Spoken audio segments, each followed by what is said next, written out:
एक बार की बात है, भक्त कुंभनदास जी प्रतिदिन की तरह श्रीनाथ जी के दर्शन के लिए मंदिर पहुंचे।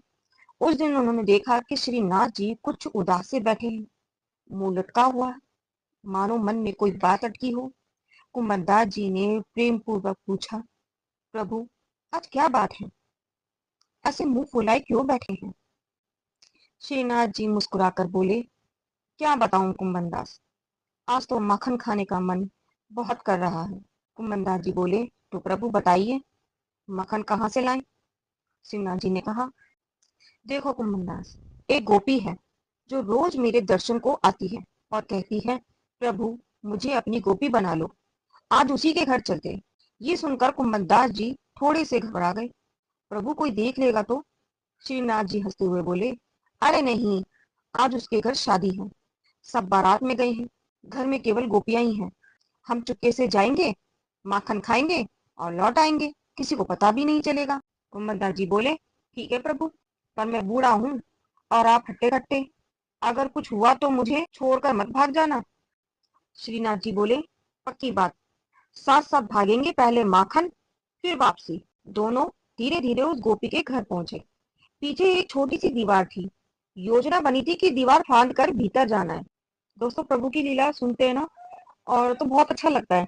श्रीनाथ जी बोले, कुंभन, तुम लंबे हो, पहले मुझे ऊपर चढ़ाओ। कुंभदास जी ने प्रभु को ऊपर चढ़ा दिया। फिर श्रीनाथ जी ने हाथ बढ़ाकर कुंभदास जी को भी ऊपर खींच लिया। दोनों भीतर पहुंच गए। घर में घुसते ही मटकी से माखन निकाला गया। श्रीनाथ जी स्वयं खाते और कुंभदास जी को भी खिलाते। कुंभदास जी की मूछों और मुंह पर माखन लग गया। तभी श्रीनाथ जी की दृष्टि एक बूढ़ी मैया पर पड़ी, जो खाट पर लेटी थी। उसकी आंखें आधी खुली थी और एक हाथ फैला हुआ था। है ना श्री कृष्ण जी कितने नटखट है। श्रीनाथ जी बोले, कुंभन, ये मैया माखन मांग रही है, थोड़ा सा इसे भी दे देते हैं। अब कुंभन दास जी तो घबरा गए। प्रभु, मरवाएंगे क्या? अगर जग गई तो लेने के देने पड़ जाएंगे। पर श्रीनाथ जी कहाँ मानने वाले थे। वे मैया के हाथ पर माखन रखकर आ गए। अब माखन ठंडा था। उसके स्पर्श होते ही बुढ़िया मैया की आंख खुल गई और वो जोर जोर से चिल्लाने लगी, चोर चोर, अरे कोई आओ, घर में चोर घुस गया। आवाज सुनते ही घर की गोपियां दौड़ पड़ी। इधर श्रीनाथ जी फुर्ती से दीवार कूद कर निकल गए।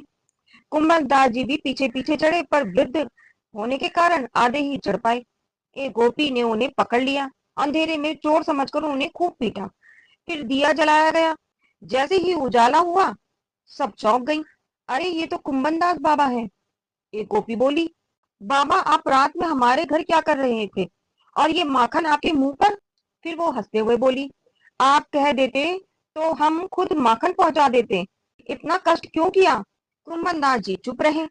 गोपी ने फिर कहा, बाबा, आप अकेले तो नहीं आए होंगे, ये दीवार आप अकेले पार नहीं कर सकते। कुंभलदास जी बोले, अरे गोपी, क्या बता, श्रीनाथ जी के मन में तेरे घर का माखन आ गया, वही मुझे ले आए। अब खुद तो भाग गए और मुझे पिटवा दिया। ये सुनकर गोपी आनंद से भर गई। वो बोली, आज तो मेरे भाग्य जाग गए, स्वयं श्रीनाथ जी मेरे घर माखन खाने आए।